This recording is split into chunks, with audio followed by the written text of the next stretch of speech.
Hello everyone, কেমন আছো তোমরা সবাই? আশা করি সকলে খুব ভালো আছো। আজ আমি যাব শ্রীভূমিতে ঠাকুর দেখতে। প্রথমে দেখে আসি, পরে ভিড় হবে।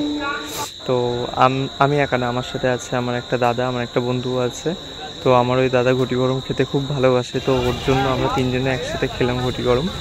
নেমেই আগে ঘটি গরমটা খেয়ে তারপরে আমরা বিধাননগর স্টেশন থেকে নেমে মেন রোড থেকে বাস ধরে চলে এসেছি শ্রীভূমি। তো সেই সব ক্লিপগুলো নিতে পারিনি ভিড়ের জন্য।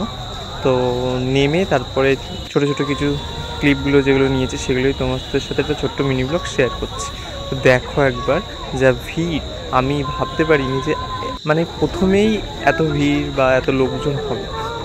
ভেবেছিলাম যে অষ্টমীতে কিংবা নবমীতে একদিন আসবো, কিন্তু সে হুট করে আগে চলে আসে। আর আমার সাথে আসলে ভিড়ের কথা ভেবে তোমরা অনেক কিছু, যাই হোক আমার এফবিতে দেখেছো হয়তো। তো আর দেখো একবার, মানে আমি তো ভাবতেই পারিনি যে এতটা ভিড় হবে। আমি ভেবেছিলাম হয়তো কোনো রকম লোকজন হবে, এখন ভাগায় ভাগায় ঠাকুরটা দেখে আসি। তো এটা হচ্ছে শ্রীভূমির মেন গেট ঢোকার। দেখো কত সুন্দর লাগছে সাজানো, পুরো লাইটিং। আমার তো বেশ আনন্দ হচ্ছিল ঢোকার সময়। আর অনেকক্ষণ লাইনে দাঁড়িয়ে থেকে তারপরে ফাইনালি গেটের সামনে এসেছি।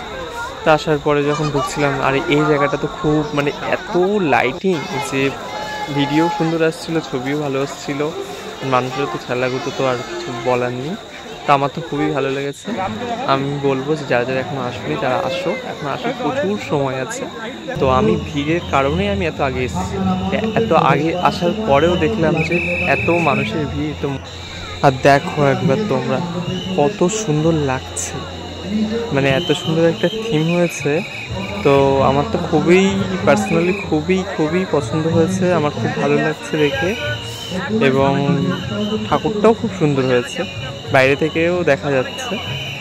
তারপরে হচ্ছে আমি বলবো যে যারা যারা তোমরা আসতে চাইছো বা প্ল্যানিং করে রেখেছো যে পরে আসবে, অষ্টমী নবমী সপ্তমী যাই হোক, তো আমি বলবো তোমরা এসো, তোমাদেরও খুব পছন্দ হবে, ভালো লাগবে।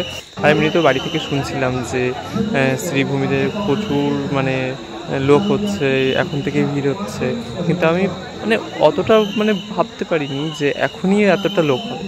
তা আসার পরে দেখলাম প্রচুর লোক হয়েছে এখনই। আমার তো খুবই আনন্দ হচ্ছে, ভালো লাগছে। দেখো ঠাকুরটাও কত সুন্দর হয়েছে।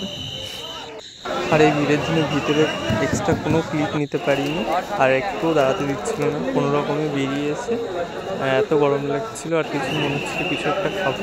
তো তারপরে রিতম বললো যে চল তাহলে আইসক্রিম খাই। তো আমরা আইসক্রিম খেতে গল্প করছিলাম, আর আমার তো আইসক্রিম খুবই পছন্দ। তো আমি যেখানে যাই না কেন আইসক্রিম খাই, মেলাতে হোক বা ঠাকুর দেখতে হোক, যেখানেই হোক। আর আজকে আসার কোনো রকমই আমাদের কোনো প্ল্যানিং ছিল না, হুট করেই প্ল্যানিং হলো যে আমাকে ফোন করে বলছিল যে দুপুর টাইমে চল তাহলে আজকে ফাঁকায় শ্রীভূমিটা দেখে আসছি। হ্যাঁ ঠিক আছে চল যাই। তো আজকে এসে আমার তো খুবই ভালো লাগলো। তারপরে খেলাম মোমো বাইরে বেরিয়ে। এই বছরের শুরুতে শ্রীভূমিতে শুরু করলাম, আর এখনও বাকিটা পরে আবার নেক্সট কোনো ভিডিওতে দেখাবো। চলো টাটা, আজকের মতো ভিডিওটা শেষ করলাম। সবাই ভালো থাকো।